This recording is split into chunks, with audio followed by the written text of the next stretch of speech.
Today, we're breaking down episode number 1, Stranger in a Strange Land. So grab a seat, hit that like button, and let's dive right in. Open on Tatooine with its twin suns rising over Jabba's palace outside of Mos Espa. Through the dark hallways, past the empty throne, to a restoration chamber where Boba Fett lays. He dreams in flashbacks of the early days of Kamino, the death of his father Jango, and his time in the belly of the Sarlacc. He finds a dead Imperial stormtrooper and uses his air tank to get a few breaths. Then, Fett punches through the stomach wall of the Sarlacc and fires his flamethrower. In the next scene, Fett climbs out of the sand, beaten and exhausted, but alive. At nightfall, a sandcrawler rolls up to Fett as he sleeps, and the Jawas strip him of his armor. Although he wakes, he is too weak to stop them, and they knock him out cold. The next morning, a group of Tusken Raiders approaches Fett's body and tie him up before waking him. They tie him to the back of a banda and continue on, single file, as Fett trails behind. He eventually falls and is dragged on the sand to the camp. Fett wakes up and is beaten by the sand people while the chief watches. He wakes again at night to find a fire burning near him while another character lies tied up. Fett notices a sleeping guard massif and makes an effort to escape. The creature approaches him and attacks, but Fett is able to knock it out and use its sharp teeth to cut himself loose. As a raider attacks Fett, he is easily overpowered by Fett and cowers in fear as his weapon is taken.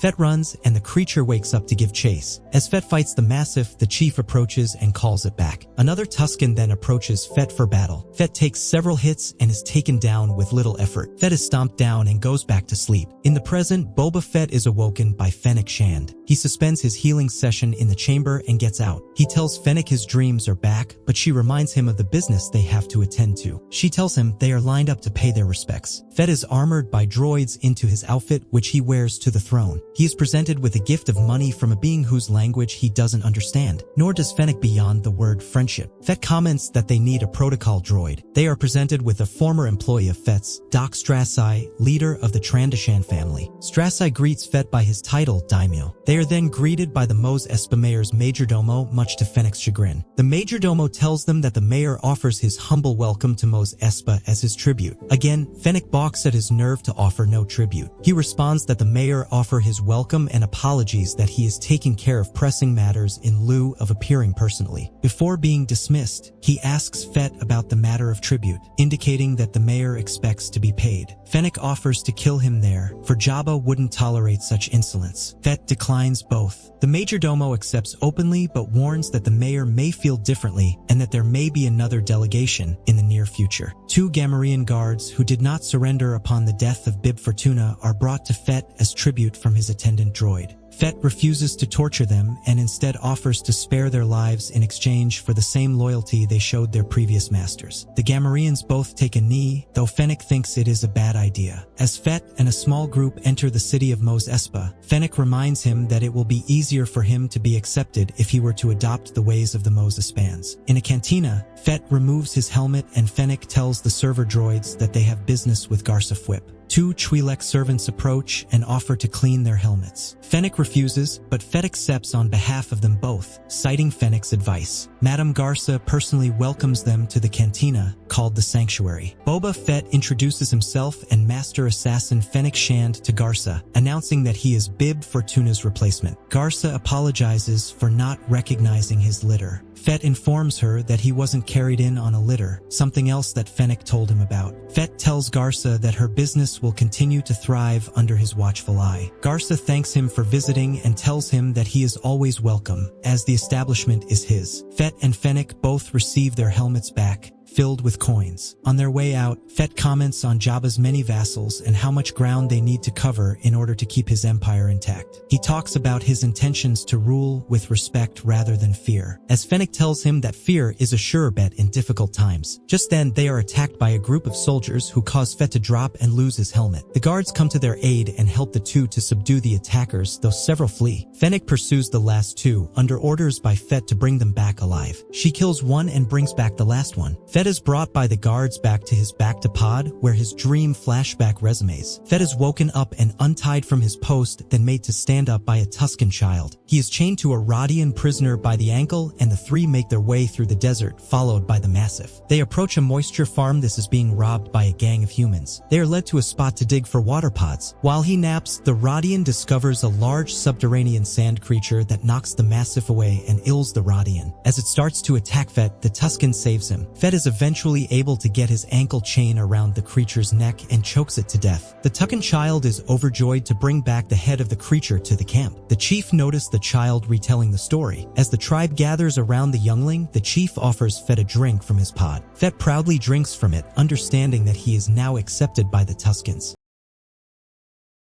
Today, we're breaking down episode number 2, The Tribes of Tatooine. So grab a seat, hit that like button, and let's dive right in. Open on the palace with Fennec and her prisoner approaching on foot. Boba Fett interrogates him, but he remains silent even when threatened with beheading. The prisoner curses at Fett in Huttese. He is an assassin for the Order of the Night Wind. Fett and Fennec are familiar, but 8D8 warns them that they are fearless of man. Fennec decides to feed him to the rancor instead. Fett watches as the assassin grows fearful of the opening gate. He finally talks and tells Fett he was sent by the mayor. Fennec reveals that the cage is empty and asks Fett if they should visit the mayor. Fennec, Fett, and the Gamorrean guards return with the assassin prisoner to Mos Espa. Fett presents the assassin and states his business with the mayor. The receptionist is dismissed by the mayor's majordomo, who apologizes for not recognizing their arrival without a litter. He tries to restrict their entrance, but they make their way in to speak with Mok Shaiz, the Ithorian mayor of Mos Espa. The mayor seems to not recognize Fett, who demands to know why the assassin said the mayor was the one who sent him. Once identified as an assassin of the Night Wind, the mayor immediately orders his execution on sight. Fett and the crew stand ready after the assassin is killed. The mayor thanks Fett for turning in the assassin, who is forbidden from operating outside of Hutt space. He commands the majordomo to reward Fett. Shaiz discusses Fett's new position as daimyo and reminds him that he has no motive to have sent the assassin. He tells Fett that running a family is more complicated than bounty hunting. Before they leave, Shaiz suggests Fett investigate Garsa's sanctuary. The crew returns to the cantina and meets with Garsa. Fett asks her what has been going on with everyone, including her behaving suspiciously. She tells him that the twins have laid claim to their late cousin's bequest. Fett is familiar with the twins, but sees no reason for them to bother with any ambitions on Tatooine, as they are preoccupied with the debauchery of Huda. In the distance, a loud drumbeat is heard. Everyone in the cantina stops moving, and the crew steps outside. A pair of Hutts, the twins, are carried in on a gigantic litter. They remind Fett that what was Jabba's, the palace and all, now belongs to them. Fett dismisses the contract in their possession, as he is not party to it and the recognized daimyo of Mos Espa. They question his status and present a Wookiee gladiator. Fett scoffs at the challenge and demands they return to Nal Huda. The twins discuss killing them, but Fett reminds them that when Jabba died, Bib Fortuna immediately took his throne, and now that he is dead, Fett sits on the throne. He agrees that they will need to kill him for his throne. The twins discuss and say that bloodshed is bad for business, deciding that the matter can be revisited later. The litter leaves, but the gladiator gives Fett one last look before departing. Fennec tells Fett that they would need to get permission in order to kill them. They return to the palace, and Fett enters his chamber and dreams of his time with Tuskens. Fett is training with the Tusken warrior in the desert while others dig for water pods. With some frustration, Fett learns the fighting techniques with their curved staffs. Out of nowhere, a creature emerges from the sads and runs off screaming. It is shot dead by one of the hunters, but before they can celebrate the kill, they notice something coming towards them. Fett hears an engine and realizes it is a train. Several Tuskens are shot dead by the crew on the train. Fett watches as the train continues on, for it doesn't seem to serve any transportation purposes. A funeral pyre is held for the dead. Fett looks on as several speeder bikes go by. Fett volunteers to stop the train by morning and takes a rifle and stick with him. On foot, he approaches the train yard where several characters are enjoying their kills in a pub. As a fight starts, Fett enters and begins to fight each of the brawlers, taking them out easily before enjoying a drink. Having taken out all of the bikers, Fett returns to the camp with several speeder bikes. Fett promises to teach them how to ride the bikes in order to stop the train. Fett teaches them tactics such as how to jump from bike to bike. He instructs the child how to use a mirror to signal them when the train is coming. The Tuskens and Fett ready the bikes and practice their fighting. The child signals them, and Fett leads a crew of 10 on 5 bikes to the train. Marksmen take their places as the train goes by. One bike is taken out, but the sniper is able to take out several train shooters from afar. 2 Tuskens make it onto the train safely, with Fett saving a third one before getting on with him. The 4 make their way to the front of the train, taking out several shooters along the way. One last Tusken on a bike crashes it into the middle of the train, between cars. The droid conductor increases the speed of the train, but but the last Tusken comes in to take out the last shooters. As the train is pushed to its maximum speed, several get lost as the conductor struggles to maintain speed of the train. When Fett enters the front, the conductor bails. Fett struggles to slow the train down, finally shutting off the engine, causing the train to crash into the sand. Fett seats the remaining survivors as his prisoners and demands to speak to their leader. Fett asks if they are transporting sands and a spice from the slave mines of Kessel. Indeed they are. The leader explains that the reason for the aggression was the perception of Tuskens as uncivilized raiders. Fett proclaims the Tuskens' right to the Dune Sea and that no further transportation of any kind is to take place without a toll to be paid. Death dealt by the freighters shall be returned tenfold. Fett demands they return to their syndicate with those terms. Their lives are spared as a gesture of civility, and Fett instructs them to walk to Anchorhead. The leader argues that they would be killed or die of thirst. Fett tells him they will be escorted, with a black melon each for nourishment until arrival. When the Tuskens find the water release valve, another moment of trust is exchanged from the chief. At the campfire, Fett is told that the Tusken tribes scattered after the seas dried. The surviving tribes do so by killing. Fett tells them that, as warriors, they should not have to hide. The chief gives him a gift of a small lizard that immediately crawls up Fett's nose. He is told the lizard will guide him from inside his head as Fett begins to go on a trip. He imagines himself walking through the desert. He sees a tree in the distance with thundering clouds above. Fett sees several red eyes in the tree as its branches extend around him. He recalls his escape from the Sarlacc and the fear of seeing his father leave Coruscant. The next morning, Fett is seen walking back from his trip. The lizard escapes his nose and goes back to the chief. Fett presents the branch he removed from the tree, and it is taken by the smith to be fashioned into his weapon. Fett is given traditional Tusken warrior tribal garb. He emerges in a cloak and is brought to the smith. Fett and the smith work together to carve out his weapon. He returns with his weapon and engages in a ceremonial dance with the other warriors around the campfire. The chief steps up along with the rest of the tribe to join in the dance as a Tusken howl closes the chapter.